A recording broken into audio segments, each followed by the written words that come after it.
Saudara-saudara, selamat datang kembali ke lorong-lorong sejarah, bukan ke dongeng-dongeng Roma. Kali ini saya ingin mengajak kita semua untuk berpikir jernih dan berpikir kritis, khususnya terhadap retorika dari Romo apologet Katolik yang mereka cintai, yaitu Patrice Allegro, yang lebih sering menyembunyikan kebusukan struktural di balik kilauan dogma tua. Saudara, apakah mereka itu benar-benar mengajarkan iman yang sejati, ataukah sekedar mempertahankan institusi yang membusuk dari dalam? Saya akan buktikan lewat tanggapan langsung terhadap video Roma Katolik Patrice Allegro yang ini, yang mencoba menyerang saya dan iman saya pada umumnya. Mari kita bongkar asumsi-asumsi, kekeliruan, logika, dan inkonsistensi retorika dari Allegro satu persatu. Dan kita akan tunjukkan bahwa Katolik itu bertahan, itu bukan karena kebenaran, tapi karena ritus, kekuasaan, dan ketakutan. Yang pertama, saudara, mengenai asumsi-asumsi mendasar yang bermasalah. Asumsi bahwa perpecahan Protestan membuktikan kesalahan. Ini retorika usang, saudara. Bahwa karena Protestan berpecah, maka pasti salah. Lalu bagaimana dengan Roma Katolik? Sejak kapan Ortodoks Timur dan Roma Katolik bersatu?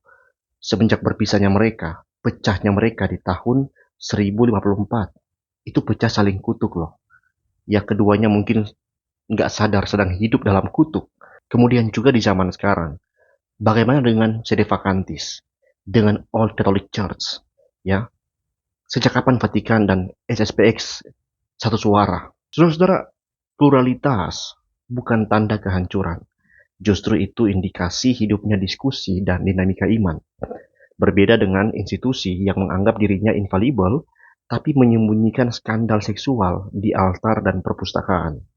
Ingat, saudara, reformasi bukan dimulai karena haus kekuasaan, tapi karena adanya kerusakan moral, penindasan rohani, penipuan iman, dan penjualan keselamatan lewat indulgensi.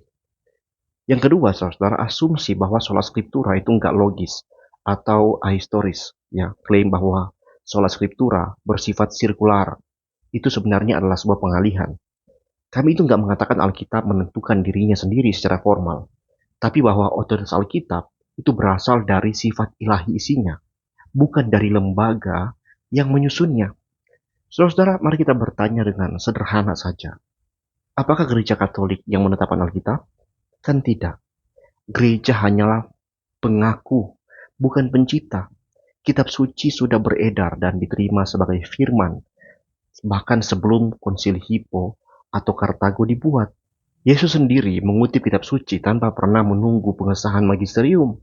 Dan ironisnya, Roma Katolik mengklaim otoritas atas Alkitab, tapi menghindar dari isinya, menyembunyikan kebenaran di balik tradisi-tradisi non-rasional, seperti misa untuk orang mati, api penyucian, dan latria dulia yang kabur batasannya. Yang ketiga, saudara, kita berbicara mengenai asumsi bahwa tuduhan penyembahan patung adalah strawman. Saudara, kalau memang tidak menyembah patung, mengapa sujud dan cium benda mati itu? Mengapa menyalakan lilin di hadapannya? Mengadakan puji-pujian dan doa, mengatakan bahwa dia adalah Coredentrix.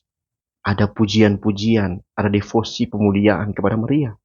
Mereka bicara soal ikon sebagai bantuan visual, tapi tindakan seperti prosesio dengan patung-patung Maria dan Yusuf diangkat keliling kota bukan lagi simbol, itu ritus kultik, saudara. Ya, ingat, saudara, perilaku lahiriah menunjukkan objek hatimu. Kalau kamu sujud dan berdoa kepada Maria, patung Maria, bagaimana orang bisa membedakannya dengan penyembahan? Yang kedua, kesalahan logika dari Patrice Allegro. Ad hominem terselubung, menyerang saya sebagai pendeta tak jelas, menyebut Protestan sebagai manipulatif, pembohong, paksa diri Kristen, itu bukan argumentasi, itu pelecehan intelektual, bukan apologetika. Kalau iman Katolik begitu kokoh, mengapa harus memakai cercaan murahan seperti itu? Yang kedua, false analogi, membandingkan reformasi dengan penyebaran Arianisme atau Gnostisisme, itu adalah analogi yang keliru. Karena berbeda dengan Arianisme yang memang gak alkitabiah, terbukti keliru secara Alkitab.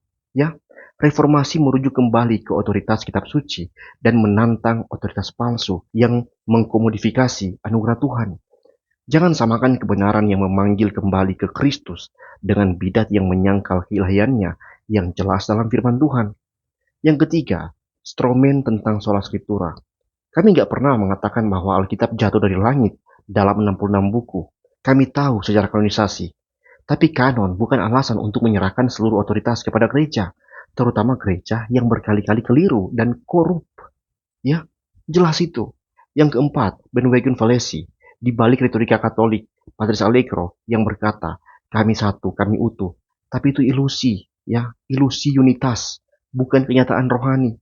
Apakah semua Katolik sepakat soal Vatikan II, liturgi Tridentin, dogma Maria di atas surga? Tidak, hanya saja mereka diam karena dikontrol oleh struktur hierarkis yang mengancam dengan ekskomunikasi. Waduh, bahaya sekali iman seperti itu. Yang ketiga, inkonsistensi retorika dan argumentasi Patris Allegro. Yang pertama, menuduh Protestan itu tidak konsisten, tapi menyembunyikan dualisme Katolik, di mana mereka menertawakan fragmentasi Protestan, tapi tidak mengakui perpecahan internal mereka sendiri, baik liturgis, spiritual, maupun pastoral. Yang kedua, mengklaim otoritas atas Alkitab, tapi nggak tunduk pada isinya. Mereka mengklaim bahwa gereja Katolik menyusun dan merawat Alkitab. Tapi, mengapa ajarannya nggak tunduk kepada Alkitab? Yesus nggak pernah berkata, berdoalah kepada bundaku. Tidak pernah mengajarkan purgatorium, indulgensi, misa arwah. Apalagi doktrin Maria nggak berdosa. Ya, yang ketiga, menggandakan otoritas Yesus dan Alkitab. Ketika kami berkata, saudara-saudara, Alkitab cukup, kami nggak menyamakan Kristus dengan buku. Kami berkata Kristus dikenal melalui firman yang tertulis, yang dia sendiri rujuk berulang kali dalam pelayanannya, dalam menyatakan pengajarannya. Pengajarannya sesuai dengan firman Tuhan di masa dia, yaitu perjanjian lama. Gereja yang menyangkal firman, tapi tetap mengklaim mengenal Kristus, itu gereja yang membangun patung emas sambil berseru, inilah Tuhan. Ya, saudara-saudara, retorika Roma Katolik sebenarnya bertahan karena struktur, bukan kebenaran. Apa yang kita lihat dari narasi Patris Allegro terhadap saya? Mereka itu nggak bisa membuktikan sola ecclesia tanpa jatuh ke dalam autoritarianisme religius. Mereka tidak bisa menunjukkan bahwa mereka bebas dari konflik internal, tapi menyerang Protestan atas hal yang sama. Mereka nggak bisa menjelaskan penyembahan kepada Maria dan Orang Kudus tanpa permainan istilah yang membingungkan. Sola Scriptura adalah pengakuan bahwa Tuhan berbicara langsung melalui firman-Nya. Dan itu cukup. Kami nggak menyangkal secara gereja. Kami hanya menyangkal bahwa institusi tertentu punya hak monopoli atas firman Allah. Jadi saudara-saudara, jangan tertipu oleh retorika Patris Allegro yang tampak sistematis tapi retak dari dalam.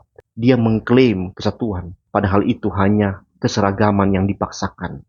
Mereka mengklaim sebagai ibu gereja, tapi menjual anak-anaknya kepada kuasa politik dan moral yang bobrok. Jika mereka mau bertanya kepada saya, Patris Smith dari varian mana kamu? Saya akan menjawab dengan jujur. Saya dari tubuh Kristus yang sejati, yang dibangun bukan di atas Vatikan, tapi di atas firman Tuhan. Dan kalau mereka bertanya, mengapa saya tidak kembali ke Roma? Jawabannya, karena saya tidak mau membakar kitab saya demi mencium cincin paus yang busuk.